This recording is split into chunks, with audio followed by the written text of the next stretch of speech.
Après être passé par le sud Cameroun, notamment par les départements de l'Anvila et de la vallée du Ntem, l'auteur de votre rubrique L'auteur de la semaine débarque au Gabon. Il est entré par le département du Ntem et a rallié Libreville. Il vous conduit à la découverte d'un esthète de la littérature gabonaise contemporaine. C'est quelqu'un qui se veut le défenseur des plus faibles. Son œuvre littéraire repose essentiellement sur un combat noble, à savoir le strict respect de la dignité de tout être humain sans exclusion aucune. Armel Oyama est son nom. Il est diplômé de l'École nationale supérieure de sécurité sociale de Saint-Étienne en France.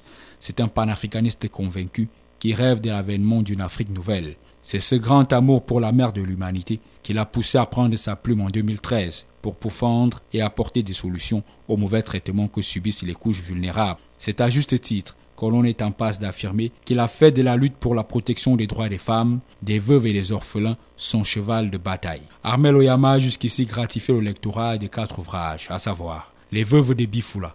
C'est un roman dans lequel l'auteur se sert de l'histoire émouvante de Grésil Avandi pour dénoncer les injustices dont sont victimes certaines veuves. Cet opus est lauréat du prix Mila du livre francophone 2022. Les femmes qui pleurent. C'est un roman dans lequel l'auteur égrène les différents maux de la majorité des sociétés africaines, à l'instar de la corruption, des rivalités entre peuples autochtones, au nom de la prééminence de la jouissance des richesses naturelles et surtout du rôle trouble que jouent les parents au sujet des choix de carrière de leurs enfants. Les moutons de la République. C'est un roman qui met en exergue ces leaders sans leadership qui n'ont que pour unique ambition la jouissance des richesses de leur peuple. L'émergence économique de l'Afrique, une affaire de tous. C'est un essai économique et social qui rappelle aux Africains que chacun à son niveau doit faire feu de tout bois pour que le continent noir prenne son envol. Armel Oyama est par ailleurs ambassadeur du Mila et a d'autres casquettes. Du 23 au 24 janvier prochain, il sera à la 5e édition de la Journée mondiale culturelle africaine au siège de l'UNESCO à Paris. L'autre de votre rubrique reprend les rails pour vous conduire vers une aventure littéraire plus palpitante.